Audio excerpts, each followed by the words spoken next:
বন্ধুসকল, তো আজি আমাৰ বিটিচিৰ এছেম্বলি চলি আছে। এই এছেম্বলিত বহুতো গুৰুত্বপূৰ্ণ বিষয়বোৰক লৈ আমি কুৱেশ্যন কৰিছিলোঁ। ইয়াৰ কিছু উত্তৰ আমি পালোঁ আৰু কিছু উত্তৰ তেওঁলোকে আমাক নিদিলে। ইয়াৰ ভিতৰত দুখৰ বিষয়টো হ'ল যে আসাম গভৰ্ণমেণ্টে দিয়া যি বড়োলেণ্ড শ্বহীদসকলক প্ৰত্যেকটা শ্বহীদ পৰিয়ালক 5 লাখকৈ যি এক্সগ্ৰেচিয়া দিয়াৰ যিটো চেংচন, এই চেংচন টকাৰ পৰা কিয় 3 লাখকৈহে দিয়া হ'ল, এইটো আমি প্ৰশ্ন কৰিছিলোঁ। কাৰণ 5 লাখেই চেংচন আছিল, কিন্তু আমাৰ শ্বহীদসকলৰ পৰিয়ালক মাত্ৰ কিয় 3 লাখকৈ দিয়া হ'ল, ইয়াৰ প্ৰশ্নৰ আমি উত্তৰ কৰিছিলোঁ, মানে বিচাৰিছিলোঁ, কিন্তু তেখেতসকলে আমাক উত্তৰ দিব পৰা নাই। তাৰপিছত আমি স্কুল প্ৰভিন্সিয়েলাইজেশ্যন বা কলেজ প্ৰভিন্সিয়েলাইজেশ্যনৰ বিষয়ত আমি প্ৰশ্ন কৰিছিলোঁ যে ষ্টেট গভৰ্ণমেণ্টে প্ৰভিন্সিয়েলাইজ কৰিবৰ কাৰণে তেওঁলোকে বহুতো স্কুল কলেজৰ নাম পঠাইছে বুলি কৈছে। আমি সুধিছোঁ যে ষ্টেট গভৰ্ণমেণ্টে এক্সিষ্টিং যিটো এমেণ্ডেড যিটো প্ৰভিন্সিয়েলাইজেশ্যন এক্ট 2017, ইয়াৰ বাহিৰে যিবোৰ স্কুল কলেজবোৰ প্ৰভিন্সিয়েলাইজ কৰিব পৰা নাই এইটো আইনত, ইয়াৰ বাহিৰত থকা স্কুলবোৰক ষ্টেট গভৰ্ণমেণ্টে কেনেকৈ প্ৰভিন্সিয়েলাইজ কৰিব, ইয়াৰ আইন আমি এই 5টা বছৰত নিশ্চয় শিক্ষা বিভাগত আমি এটা আইন বনাব পাৰিলে হয়, আৰু আমি প্ৰভিন্সিয়েলাইজ নিজে কৰাৰ কাৰণে আমি আইন বনাব পাৰিলেহেঁতেন। কিন্তু তেখেতসকলে আজিলৈকে প্ৰভিন্সিয়েলাইজ ষ্টেট গভৰ্ণমেণ্টক দোহাই দি পেলাই আজি তেওঁলোকে মিছা কথা কৈ আছে।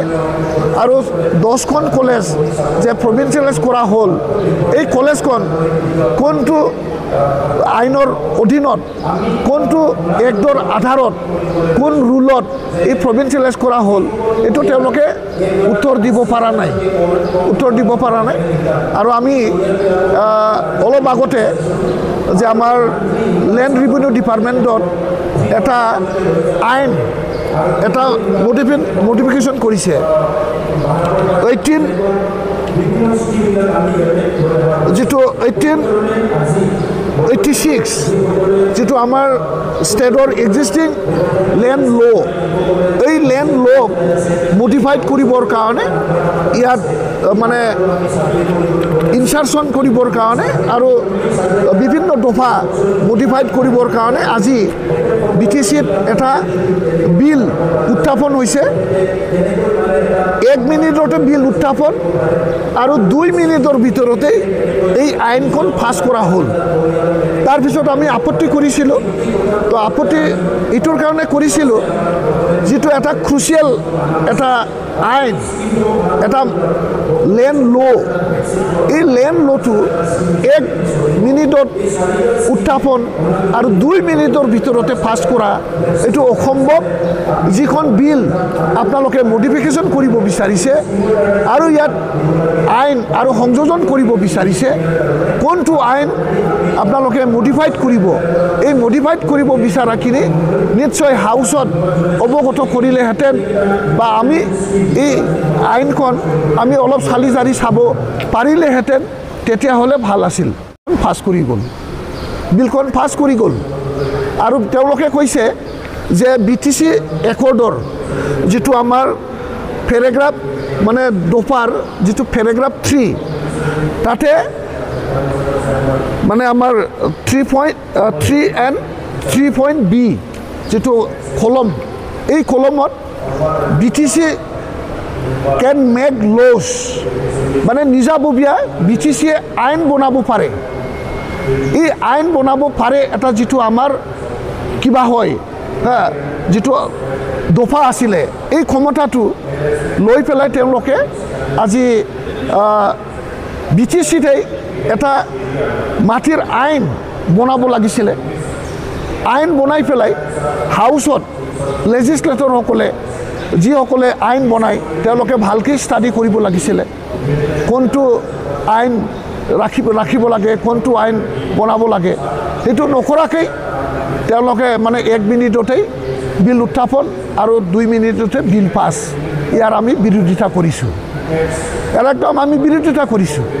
আৰু লগতে আমি বৰ্তমান খৰাং বতৰত কৃষকসকলে যেনেকৈ দুৰ্যোগত ভুগিব লগা হ'ল, যিটো ছামাৰ খেতি, বাৰিষা বতৰৰ যিটো খেতি, এই খেতিটো এতিয়া বিনষ্ট হোৱাৰ পথত আৰু বহুত কৃষকৰ খেতি নষ্ট হ'ব। ইয়াৰ কাৰণে তেওঁলোকৰ অল্টাৰনেটিভ যিটো নেক্সট ছিজনত ছামাৰ যিটো মানে খেতি হ'ব, তাত ক্ষতি হোৱা মানে খেতিটো ক্ৰপছটো যাতে তেওঁলোকে ৰিকভাৰী কৰিব পাৰে, তাৰ কাৰণে আজি হাউচত মানে পুংখানুপুংখ আলোচনা কৰি পেলাই এটা মানে ব্যৱস্থা আজি আমি ল'ব লাগে বুলি আমি অধ্যক্ষক বাৰে বাৰে কোৱাৰ পিছতো ইয়াৰ ওপৰত কোনো আলোচনাই নহ'ল।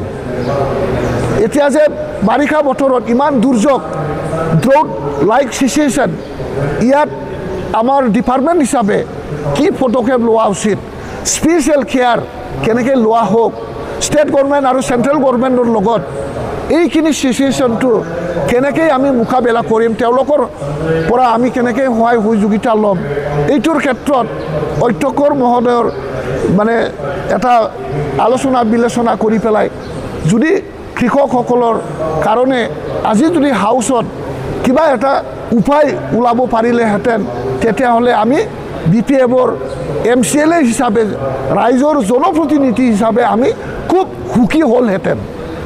আজি এই এছেম্বলিত ৰাইজৰ দুখ বেদনা, ৰাইজৰ সুখ দুখৰ বিষয় লৈ আলোচনা কৰিব বিচাৰিলে তেওঁলোকে ৰাইজৰ সুখ দুখকেই চিন্তা কৰিব নোৱাৰে। ৰাইজৰ সুখ দুখৰ বিষয়ে আলোচনা কৰিবলৈ বিচাৰিলে তেওঁলোকে আলোচনাই নকৰে। ধন্যবাদ।